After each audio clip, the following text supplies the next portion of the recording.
కలకటా కావచ్చు, విజయవాడ కావచ్చు, ఢిల్లీ కావచ్చు, ఇవన్నీ పాత నగరాలు. పాత నగరాల్లో రాజధానులు కట్టుకున్నారు అప్పుడు. కానీ ఇక్కడ వరల్డ్ క్లాస్ న్యూ రాజధాని అన్నప్పుడు అంటే ఇక్కడ నీకు ఇన్ ప్రిన్సిపల్ గా మీరు అమరావతిని వ్యతిరేకిస్తున్నట్టు కనిపిస్తుంది. దానికి కారణాలు ఎత్తుకుంటున్నట్టు. మేము ప్రాక్టికల్ గా మాట్లాడుతున్నాం, మేము వాస్తవాలు మాట్లాడుతాం. ఏదో ఒక అభూత కల్పన వచ్చి ఒక ఏదో పబ్లిసిటీ స్టంట్ చేయడం లేదు. లాంగ్ టర్మ్ ఈరోజు చంద్రబాబు నాయుడు గారు ఈ 2 సంవత్సరాల్లో కూడా 10,000 కోట్లు కూడా ఖర్చు చేయలేదు.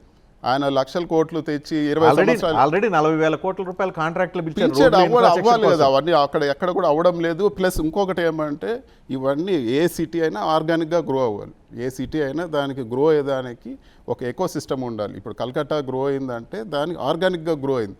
కల్కట్టా లాగా ఒక నగరం ప్రపంచంలో ఎవరు కట్టలేరు. తీసుకొచ్చి మళ్ళీ కొత్తది 2 ఏళ్ళు కట్టేస్తా, 3 ఏళ్ళు కడతాను అంతెందుకు.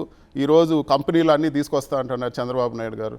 ఫస్ట్ ఆయన హెరిటేజ్ ఆయన్ని తీసుకురమ్మండి అమరావతికి. ఇంతవరకు హెరిటేజ్ తీసుకురాలేదు. ఆయన ఇల్లే ఇప్పుడు కట్టుకుంటున్నారు. మేము ఆయన ఇల్లు కట్టలేదని చెప్పి ఇదంతా కూడా మేము అమరావతి పేరు ఎత్తుతానే వాళ్ళు భయపడడానికి ప్రధాన కారణం వాళ్ళ భూములు ఉన్నాయి.